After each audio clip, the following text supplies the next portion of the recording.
Hello नमस्कार मेरे प्यारे किसान भाइयों और मेरे कृषि के दोस्तों। एग्रीकल्चर बाबा हेल्प डेस्क में मैं आपका हार्दिक स्वागत करता हूं।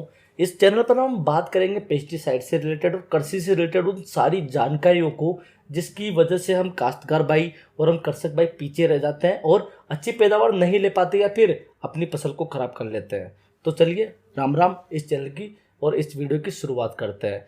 तो दोस्तों आपने देखा होगा कि बहुत सी बार जब फसल की कटाई खत्म हो जाती है तो गर्मी में लोग मूंग लगाते हैं, जिनको गर्मी के मूंग, उंदाड़िया मूंग या फिर मूंगर के नाम से अलग अलग क्षेत्रों में अलग अलग भाषा के नाम से जाना जाता है। तो इस मूंग की फसल को किस प्रकार किया जा सकता है और इसको कौन सी वेराइटी को लेना चाहिए और इसकी अच्छी पैदावार के लिए किस किस प्रकार के इंसेक्ट, किस किस प्रकार के ग्रोथ प्रमोटर का स्प्रे करना चाहिए और किस प्रकार के खरपतवार नाशक का दवाई का स्प्रे करके हम इस पर अच्छी पैदावार ले सकते हैं, तो उसको स्टेप बाय स्टेप विस्तार से जानते हैं। तो फर्स्ट में बात करते हैं जब हम इसकी कौन सी वैरायटी लेनी चाहिए। तो मेरे हिसाब से जो 60 दिन की, जिसको हम 60 वैरायटी कहते हैं, आप इसको राजलक्ष्मी की ले सकते हो या फिर मार्केट में जो काफ़ी ब्रांड है, अगर आपको चाहिए तो आप हमें कंसल्ट करके मैसेज कर सकते हो। मैं आपको पूरी जानकारी दे दूंगा कि कौन सा ब्रांड सबसे बेस्ट रहेगा।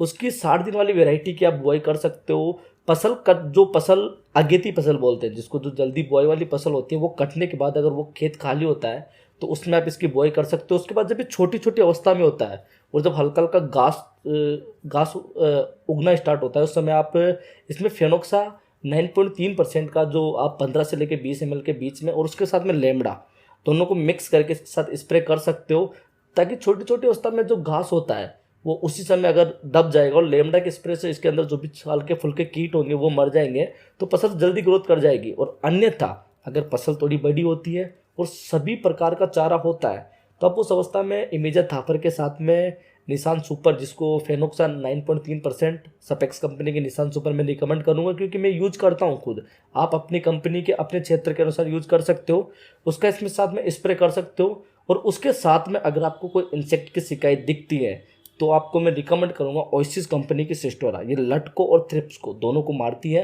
आप फोटो देख सकते हो, साथ में इसका इस्तेमाल कर सकते हो। या फिर इसकी जगह आप, अगर आपको रेगुलर में लेमड़ा है तो लेमड़ा 4.9% यूज कर सकते हो। इसके साथ मिक्स करने में इतना कोई इफेक्ट नहीं पड़ेगा।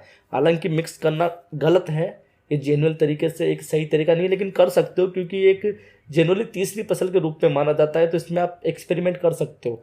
उसके बाद जब ये हल्की सी ग्रोथ में होती है, बीच में से होती है, तो इस समय आपको इसमें अच्छी से, या तो आप कोराजन ले सकते हो या फिर सिस्टोरा ले सकते हो या फिर डेलीगेट ले सकते हो। इस प्रकार की अच्छी ब्रांड्स की मैं आपको 4-5 अपने डिस्क्रिप्शन में लिंक दे दूंगा या फिर उनका नाम मेंशन कर दूंगा।